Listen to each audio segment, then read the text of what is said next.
Boa noite a todos. Olá. Eu sou Boa noite. Daniela Carvalho Almeida da Costa, mestra e doutora em Direito Penal e Criminologia pela Universidade de São Paulo, professora da Universidade Federal de Sergipe e também da FANESE, da graduação, da pós-graduação, e advogada na área também criminal. E tão linda, apesar de doutora. Mestre doutora em Direito, que péssimo. Falando assim, a gente estimula isso porque é para as pessoas aproveitar, principalmente mulheres bonitas, não é? Para nós nos valorizarmos pelo lado certo. Pelo lado certo.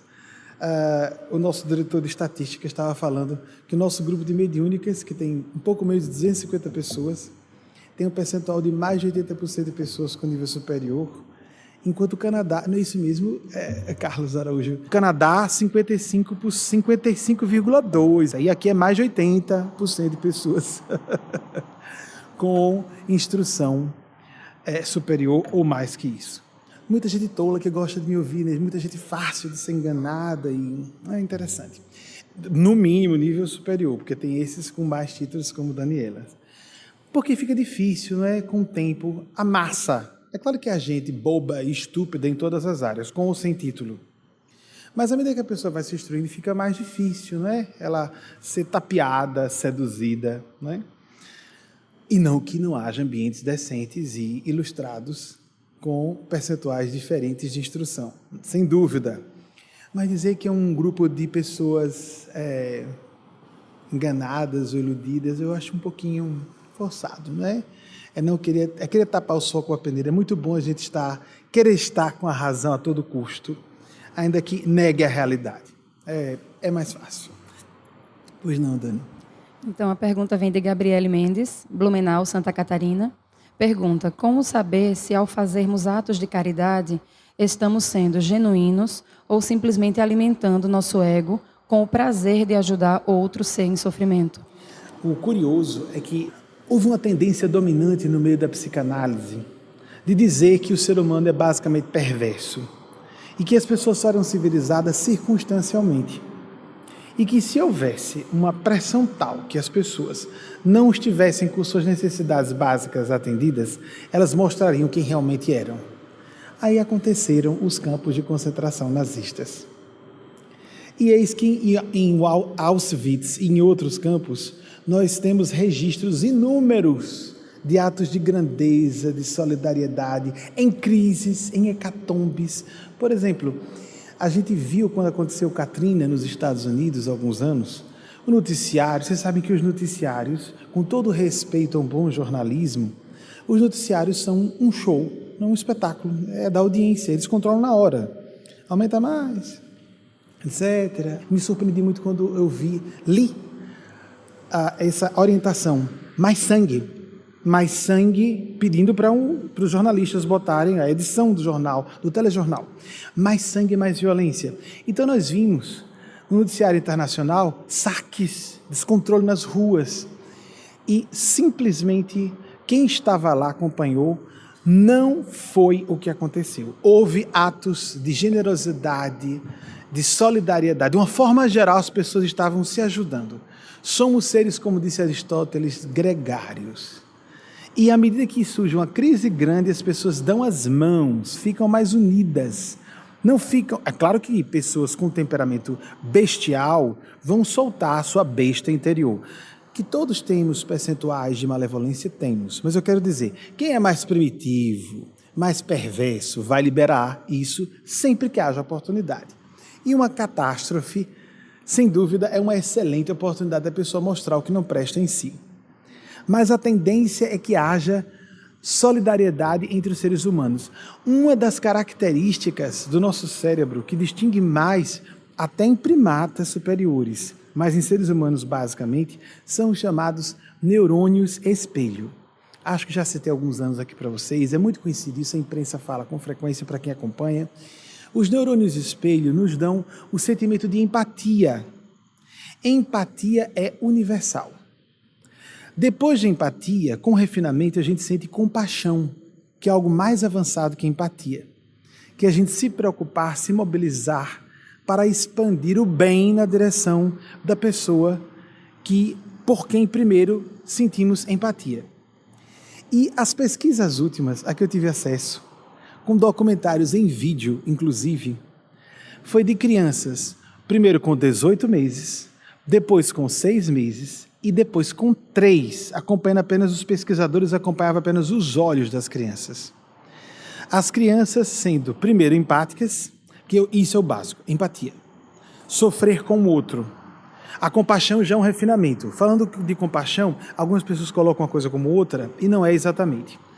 A compaixão é quando nós não nos abalamos e damos o melhor. Em vez de absorvermos ou espelharmos o sofrimento do outro, nos mantemos bem para ajudar o outro. Aquele princípio do oxigênio, das câmaras de avião. Coloque seu oxigênio primeiro, sua máscara, para depois colocar de uma criança. E eu fico impressionado, ano sobre ano, com a teimosia das empresas aí. Já vejo como uma teimosia, né? Porque ninguém fala isso para eles. Porque eles não explicam para as mães presentes que elas devem fazer isso pela saúde e sobrevivência do seu filho. Porque se ela desmaia, os dois desmaiam e ela pode morrer de asfixia e a criança também. Diga assim, se você quiser salvar seu filho, você está com a criança ao seu lado, quiser salvar a sua criança da asfixia, porque não vai se falar isso, eu estou falando assim com um tom de brincadeira em parte, porque não vão gerar pânico nas pessoas. Tem gente que já vai apavorada quando entra no avião. Tem gente claustrofóbica, tem gente que tem pavor de altura, tem gente que tem pavor, por mais que haja estatística dizendo que o transporte aéreo é mais seguro, de sempre se diz isso, de sempre é confirmado isso, e as pessoas continuam assustadas. Imagine dizendo, se você quiser salvar a vida do seu bebê, já pensou isso nos avisos de segurança? Vai acontecer alguma coisa, sabia, eu cheguei aqui nervosa, ai meu Deus, vai acontecer hoje, vai. Então, mas se a criança desmaia enquanto a mãe coloca a máscara, logo depois ela pode colocar a máscara, a criança volta rapidinho à consciência. E o problema da empatia é que a gente afunda junto com a pessoa. A empatia pura e simples. Então eles fizeram um experimento interessante. Por exemplo, botar um casal. É claro que com casais harmônicos vai funcionar melhor, mas eles não falaram isso. Isso foi na Alemanha. Botaram casais para tomar choque. Tô falando isso, a gente não vai falar de caridade e amor sem começar a falar disso, é nossos instintos. Vamos fazer, e com tomografia computadorizada e todas essas técnicas novas que nós temos de mapear o funcionamento do cérebro enquanto alguma coisa está acontecendo, em tempo real. Por isso que a década dos anos 90 foi considerada a década do cérebro. Eu acompanhei isso. Nós vamos ter avanços extraordinários. A imprensa avisava nos anos 90. Nós vamos ter avanços extraordinários. Tivemos mesmo muitas surpresas boas como essa. E então, enquanto um parceiro tomava choque, eu gostei que começou com a mulher tomando choque, para ver se o cara se sensibilizava. Eles procuravam ver qual era a área do cérebro do sujeito que era ativada. E o que acontecia é que o sujeito, ou invertendo a posição, se sentia mal, junto com a parceira que estava tomando choque. Um choquezinho leve, mas dá para fazer uma careta, não é? Então ele via, e eles mapeavam no cérebro, não adianta mascarar com aparência. Estavam mapeando o cérebro, onde é que ele ativava o cérebro. Pronto, foram ver isso, criancinhas, os pesquisadores fizeram isso com primatas, primatólogos estudaram isso, né? E criancinhas também. Primatólogos foram conversar com pesquisadores da infância para verificar a mesma coisa. Trocaram figurinhas. Essas hibridizações interdisciplinares são fantásticas. Para fortalecer, alicerçar nossa convicção no bem do ser humano. Anne Frank estava certa. Não, por sinal, foi para os campos de concentração nazistas também. Aí é uma série de teoria, né? Não, foi depois. Ela escreveu antes, depois ela viu que foi. E Viktor Frankl, o criador da escola de psicanálise do propósito significado para viver, que esteve lá dentro e saiu de lá e criou essa psicanálise. Amigos, bem, a gente escolhe a ótica que quiser. Eu prefiro ficar com Winston Churchill, que disse: eu escolho o otimismo porque é a única alternativa útil. Funciona. Não é só porque é o que pode dar certo, não. É o que dá certo, é o que funciona. Voltando à questão das emoções, da empatia. Então, um pesquisador, por exemplo, derrubava alguma coisa e se esticava. Aí a criancinha vinha ajudar. Criancinhas de 18 meses, que poderiam se levantar, pegar e entregar. diminuindo a quantidade de tempo da criancinha, né, de idade da criancinha, obviamente a estrutura neurológica é mais primitiva, ela tem condições de compreender menos e agir menos. Mas eles conseguiram distinguir. As pesquisas avançaram a tal ponto que eu não vou agora entrar em detalhes. Primeiro foram ver a questão de perceber quem é a boa pessoa e a má pessoa. Depois avaliar se ter escolha ou preferência pela boa pessoa era uma escolha egoística ou era uma avaliação moral. Pois eles foram avançando as pesquisas para confirmar que havia uma avaliação moral de crianças de meses, crianças que não ainda falam. Porque também a tendência dominante no ambiente de estudo da mente infantil é de que a criança é uma total retardada, entre aspas, né? Retardamento é quando a pessoa está fora da época, né? É um imbecil, coitada. A tábula rasa, nós não somos tábula rasa coisa nenhuma. Tem a genética aí para trazer os instintos, tem o passado do espírito para poder imprimir uma série de tendências acima da genética e acima do ambiente, e os casos excepcionais provam isso. Mas bem, o que eu quero dizer com tudo isso? A tendência humana normal é as pessoas serem empáticas e se desgastarem. Tanto é que existe um conceito que já há um tempo é trazido por estudiosos, a síndrome de burnout, que é muito comum em enfermeiros, pessoas que trabalham com serviço, médicos, psicólogos, professores, que sejam um pouco responsáveis, não é? Porque a empatia desgasta, é um tormento, a pessoa é vampirizada pelo processo. Então é por isso que a empatia tem que se transformar em compaixão, mentalizar, tratar a situação como eu estou a serviço. Se eu caio junto com a pessoa, eu não posso ajudar. Esse questionamento é justo. Eu estou baseado em ego, mesmo que não seja, não quero dizer, vamos avançar da questão do que ela disse. Tenho certeza que a intenção da pessoa não foi ego de aparência de ser boa pessoa. Isso é fraude. Vou fazer a caridade porque eu pus de bom moço ou boa moça. Isso é fraude. Isso é manipulação. Não vamos chegar a esse ponto. Isso aí nem vamos conversar. É a questão da pessoa fazer, porque está com a intenção de, deixa eu me melhorar como pessoa, ganhar uns créditos lá em cima. Essas coisas. É o correto, né? Fazer a caridade. O que se descobriu nessas pesquisas? Que quando se começou a premiar crianças que tinham atitudes empáticas, que ajudavam o pesquisador a pegar alguma coisa que derrubou, o que for, elas começaram a ficar desinteressadas em fazer espontaneamente.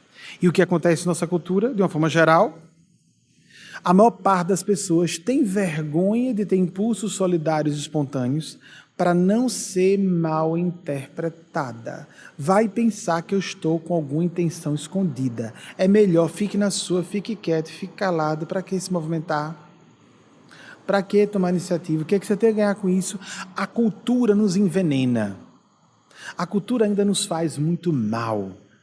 A nossa cultura ainda está abaixo da nossa natureza. A atual cultura da Terra. É interessante, né? Porque a gente ouve o contrário. Que as pessoas são educadazinhas, mas por trás o quê? Se for questão de sexo, é besteira, né, gente? Por favor. Se for questão de ter raiva, é normal. Todos os seres humanos, como todos os animais, têm agressividade. Como a gente se comporta com isso é outra coisa. Mas o impulso natural, e interessante é que essas pesquisas vêm endossar aquilo que Eugênia Spazia tem falado com frequência e pedido para eu falar aqui. Não é santidade, não é ser um ser de luz. Querer fazer o bem é normal, é saúde psicológica. Pessoas do bem querem naturalmente fazer o bem. A maior parte da humanidade quer fazer o bem. Segundo Chico Xavier, no livro Voltei, publicado no final dos anos 40, Luiz, você tem como pesquisar, Voltei, Chico Xavier. Está lá como irmão Jacó, que não é irmão Jacó, é Frederico Figner, um milionário carioca que desencarnou e deu uma fortuna em testamento a Chico Xavier, e com isso o Parque Gráfico da Federação Espírita Brasileira foi montado com a doação de Chico Xavier dessa fortuna extraordinária.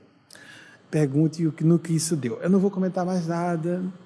Onde entram organizações no sentido de formalizar, administrar, etc. O ser humano é um problema. Nós somos um problema nesse sentido hoje. Então a gente tem pedido muito para... Esse Frederico Figner fala, em nome de por Chico Xavier, em nome da espiritualidade, que um terço da humanidade encarnada é do plano da espiritualidade chamada espiritualidade superior.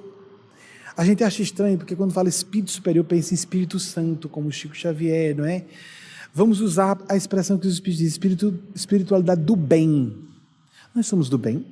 Espiritualidade amiga. Nós somos amigos uns dos outros. Quem é que vai dizer, não, eu não sou bom amigo, não, eu sou sacana. Olha, se a pessoa tem essa lucidez de dizer que é sacana, que é mau amigo, já dá a um passo tornar um amigo excelente. Mais do que o bom amigo. Porque a pessoa que reconhece sua podridão, quando também dá um salto. Paulo de Tarso, primeiro tirano da história do cristianismo. Se não fosse ele, isso é unânime entre teólogos, nós não teríamos o cristianismo hoje. Ele foi o primeiro, perseguiu e matou cristãos. E não escondeu isso. Como nós estamos distantes disso, né? Então, mas a maior parte das pessoas acredito que esse 1/3 de 80, 70 anos passados é hoje muito mais. Será que somos metade da população? 51%, 49%? Mas retornando, questão 1949, obrigado Luigi, o livro voltei. Obrigado pela pesquisa. Então, os movimentos de caridade a palavra caridade deve ser distinta de amor. Nós entendemos caridade como exercício de fazer o bem. Uma disciplina. Eu vou fazer.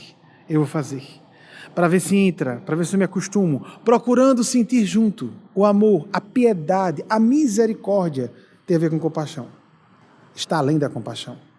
A compaixão, eu me mobilizo para fazer o bem à pessoa sabendo que ela está precisando desse bem. A piedade e a misericórdia é quando eu amo a pessoa por causa do problema ou do defeito que, em vez de só perdoar, eu acabo me mobilizando a amar mais por causa do problema ou do defeito.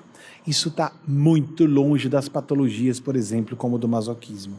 Muito longe. Ou das malandragens de me apaixonar por quem não presta. Porque isso é sinal de a pessoa ter distúrbios psicológicos a serem tratados. Aquela história das mulheres o drama das mulheres que muito amam, não mulheres que não amam. Que estão atrás de se sentir especiais demais. Esse eu vou mudar. Todo mundo diz que não presta, mas o meu amor é maior. Né? A moça que se apaixona pelo criminoso, porque meu amor é muito especial. Consigo amar quem outras mulheres não conseguem amar. Ela se sente especial com isso aí. Isso é um distúrbio. Isso não é amor. Embora haja amor verdadeiro nessas situações. O amor que eu estou falando, piedade, é aquele amor da mãe que ama mais ou é compelida a contragosto, a revelia de suas decisões internas, a ter um cuidado maior com o filho ou a filha que mais precisa. Mas esse cuidado maior não é passar a mão na cabeça, não. O pai e a mãe podem ser mais duro com essa filha e esse filho. Se ela não for educadora, se ele não for educador, não é um bom pai, uma boa mãe. Não é passar a mão, coitadinha, deficiente, principalmente se for uma questão de caráter. Então, fiquemos atentos para essas manipulações diversas, etc. Mas lembremos também que nós temos um lado generoso, um lado bom. E a maior parte das pessoas tem. Agora, o que os pesquisadores não vão ter condições de ver é o que nós comentamos a pedido dos espíritos, que é óbvio no dia a dia, empiricamente percebemos. Há graus variados de acordo com a evolução do espírito que está encarnado, que nós somos encarnados, encarnadas, para a compaixão, para a mobilização. Começa com o criminoso, a criminosa, a terapia ocupacional, o mostrar que a pessoa pode ser útil a alguém, salva a pessoa de distúrbios mentais, dispensa às vezes tratamentos psicofarmacológicos. Existe amor, sim. Existe bondade nas pessoas, sim. Mas o percentual varia de acordo com o grau de maturidade, de lucidez, de consciência das pessoas. Então, tornemos mais aguda a nossa percepção para ver o mal e além enxergar o bem também, que existe por detrás do mal, porque há muitas pessoas desesperadas. Há corações que não são de pedra, como disse o Xavier, e sim corações despedaçados. Mas ele generalizou. Não, há corações que são de pedra mesmo, são primitivos mesmo. Mas para um ser luminoso como o Chico, e focado na bondade, sem se preocupar com a sabedoria, é natural que ele colorisse um pouco de luz, onde havia um pouco de escuridão. Porque ele, olha que erro lindo, né? Já pensou um erro assim? De ver o bem, mesmo, sinceramente. Nossa Senhora, Nosso Senhor nos ilumine, sejam felizes, sejam felizes, sejam felizes, da forma que há, felicitas, fé legítima. Convicção verdadeira, seguir princípios, fazer o que puder em todas as áreas de nossas vidas. Um beijo no coração de cada uma e cada um de vocês e entrego-os à tutela dos Cristos de Deus e seus representantes, e cada um seguindo sua consciência, fazendo suas preces diárias e fazendo o possível para ser persistente naquilo que julga essencial. Como, por exemplo, a persistência é uma frequência como essa. Assim como a gente vai à escola, vai ao trabalho, e é um ambiente onde a gente se afina mais, mesmo que não concorde com tudo. Como vai concordar com tudo? Beijo no coração de cada uma e cada um de vocês. Muito obrigado. Muito obrigado.